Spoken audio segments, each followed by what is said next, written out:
ඈත අතීතයේ එක්තරා පිටිසරපත සුන්දරකමක කුඩා සෙන් ආරාමයක් තිබුණා. එහි සෙන් භික්ෂුන් වහන්සේලා දිනමක් වාසය කළා. කෙනෙක් වයසින් වගේම මනසින්ද මුහුකුරා ගිය සංසුන් නිහතමානී මහලු හිමි නම. අනිත් කෙනා සෙන් ශික්ෂා පද සහ ධර්ම නීති දෙඩිව අනුගමනය කිරීමට උත්සාහ කරන, තවමත් ලෝකයේ දෙස උපේක්ෂාවෙන් බැලීමට ඉගෙන ගනිමින් සිටින තරුණ හිමි නම. දවසක් මේ දෙන්නමට Tamanගේ ආරාමයෙන් බැහැරව දුර බැහැර ගමකට වැඩම කිරීමට සිද්ධ වුණා. ආපසු වෙන ගමනේදී උන්වහන්සේලා ආරාමයට යන්න මේ ගම මෙතින් වැටිලා තිබුණු පටු සොඳුරු පාරක පාගමනින් ඇවිදගෙන ආවා. අවට පරිසරයේ මහා විශාල ගස් කොළන්, කුඹුරු යායවල් සහ නිල් පාට කඳු වැටි වලින් වට වී තිබුණත් භික්ෂූන් වහන්සේලා දෙනම අතර පැවතියේ දැඩි නිශ්ශබ්දතාවයක්. එදා දවස පුරාම මොර සූරන වැස්සක් වැටී තිබුණා. වැහිදියෙන් පෝෂණය වූ ගම මෙතින් ගලාගෙන යන මේ ගඟ වෙනදාටත් වඩා වේගෙන් රළු ලෙස පිටාර ගලමින් තිබුණා. ගඟ හරහා දමා තිබූ කුඩා ලී පාලම සම්පූර්ණයෙන්ම වතුරෙන් යට වෙලා ජල කඳ පාලමට උඩින් ගලාගෙන ගියා. සාමාන්‍ය මිනිසෙකුට තබා සත්තුන්ටවත් තනියම එගොඩ වෙන්න පුළුවන් මට්ටමක නෙමෙයි මේ ගඟ තිබුණේ. මේ දෙනම ගඟ අසලට එද්දි දැක්ක බොහෝම ලස්සන තරුණ ගෑනු ළමයෙක් ගඟ අතර තනිවම අසරණ වෙලා ඉන්නවා. ඇය ඇඳගෙන හිටියේ ඉතාමත් වටිනා අලංකාර වස්ත්‍රයක්. ඉතින් ඇය ගඟෙන් එගොඩ වීමට දැඩි ඌමනාවකින් හිටියත් වේගයෙන් මේ ගලාගෙන යන සැඩපහර දෙස බලා බියෙන් වෙවුලමින් හිටියා. ඒ වගේම ඇය Taman ඇඳගෙන සිටි ලස්සන ඇඳුම මඩ වෙයි තෙමේ කියා දැඩි බියකින් සහ ලතෙවුලකින් පසු වුණා. ඇයට පිහිට වීමට අවට වෙනත් කිසිදු මිනිසෙක් හිටියේ නැහැ. තරුණ භික්ෂුව මේ දෙස බලාගෙන ඉඳලා සෙන් නීතිවලට අනුව ස්ත්‍රියකගෙන් ඈත් වී සිටිය යුතු නිසා මුහුණ ඉවතට හරවාගෙන ගඟින් එගොඩ වීමට සැරසුණා. නමුත් වයසක සෙන් හිමි නම මොහොතක් නතර වුණා. උන්වහන්සේගේ සිත තුළ ඇති වුණේ කරුණාවක් පමණයි. කිසිදු පැකලීමකින් තොරව තරුණිය අසලට වැඩම කළ මේ මහලු හිමි නම, "දියණිය, බය වෙන්න එපා. මම ඔයාව එගොඩ කරන්නම්" යයි බොහොම සංසුන්ව පැවසුවා. ඉන්පසු ඇයව Tamanගේ උරහිස මත තබාගෙන මේ හිමි නම සැඩපහර මැදින් ඉතාමත් ප්‍රවේශමින් ගඟින් එගොඩ වුණා. එගොඩ වෙලා ඇයව ආරක්ෂිතව බිමින් තැබූ හිමි නම ඇය දෙස බලා මෘදු ලෙස සිනාසුණා.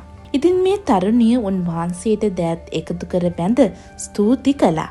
මහලු හිමි නම කිසිදු බැඳීමක් හෝ කිසිම සුවිශේෂී දෙයක් සිදු නොවූ ගානට ආයෙමත් තමන්ගේ සිවුර සකස් කරගෙන නිහඬවම ආරාමයේ දෙසට ගමන් කරන්නට පටන් ගත්තා. තරුණ භික්ෂුව මේ මුළු සිදුවීමම බලා සිටියේ දැඩි කම්පනයකින් සහ නොසන්සුන්කමකින්. සෙන් ශික්ෂා පදවලට අනුව භික්ෂුවක් ස්ත්‍රියකගේ ශරීරයේ ස්පර්ශ කිරීම සපුරා තහනම්.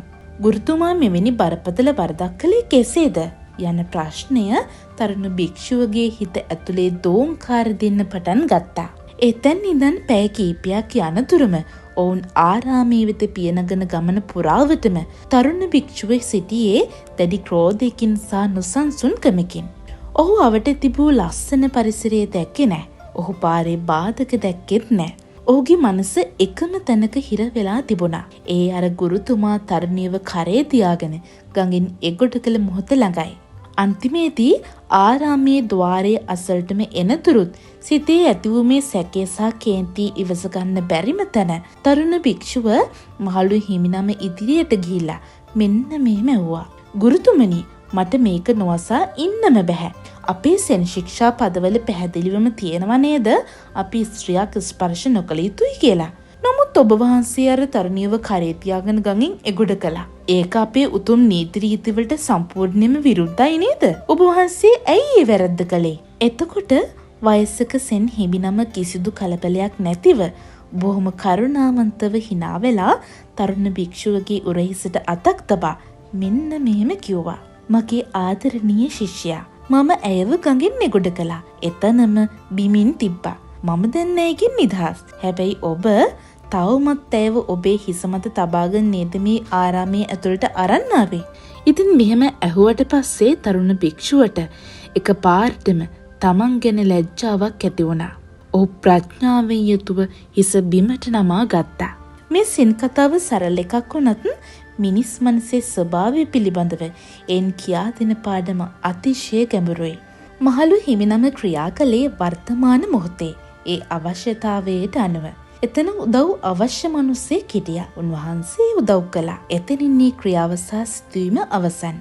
උන්වහන්සේ ඇයව ශාරීරිකව බිමින් තැබූ සැනින්ම මනසින්ද ඇයව අතහැරියා. නමුත් තරුණ භික්ෂුව ශරීරයෙන් සැතපුම් ගණනක් ඇයව ඉදිරියට අරන් ආවා. ඔහුගේ මනස තවමත් නතර වී තිබුණේ පැය කීපයකට කලින් සිද්ධ වූ අර අතීත සිදුවීම ළඟයි. අපේ ජීවිතයේ බොහෝ වෙලාවට කරන්නේ අතීතයේ සිදු වූ රණ්ඩු දබර සිත් රිදවීම හෝ වර්තමාන මොහොතේ සතුට අහිමි කර ගැනීමයි. කායිකව බරක් උසුලාගෙන යාමට වඩා මනසින් උසුලාගෙන යන බර, ඒ කියන්නේ තරහව, පලිගැනීමේ චේතනාව, ඊර්ෂ්‍යාව, පසුතැවීම් වගේ දේවල් මිනිසුකුව දැඩි ලෙස පීඩාවට පත් කරනවා. තරුණ භික්ෂුවට මුළු ගමනම අපායක් වුණේ මහලු හිමිනම නිසා විතරක්ම නෙමෙයි. ඔහු විසින්ම තමන්ගේ මනසට තමාගත් අනවශ්‍ය බර නිසයි. ඔබ යමෙකුට වෛර කරනවා නම් හෝ අතීතයේ සිදු වූ නරක දෙයක් ගැන හිතා ඉන්නවා නම් ඔබ කරන්නේ සතුරන් හෝ එම ප්‍රශ්න ඔබේ හිස මත තබාගෙන ජීවත් වීමයි.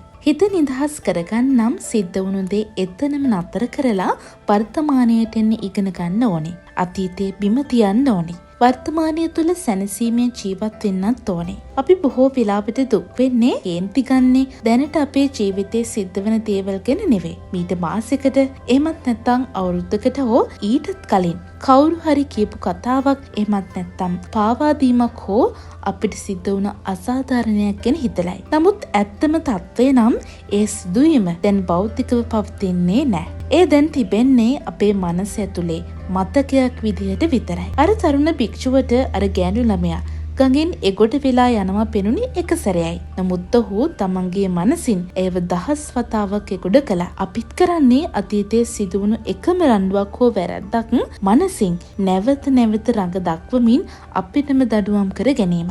අපිට සැනසීම අහිමි වෙන්නේ අපි කරන වැඩේ සිහියෙන් නොකරන හින්දායි. අපි කෑම කන ගමන් රණ්ඩු වුණු දේවල් ගැන හිතනවා. වැඩ කරන ගමන් අතීතයේ වැරදුණු තැන් ගැන පසුතැවෙනවා. හිත නිදහස් කරගන්න නම් ඔබ මේ මොහොතේ කරන කාර්යයට මුළුමනින්ම සම්බන්ධ වෙන්න ඕන.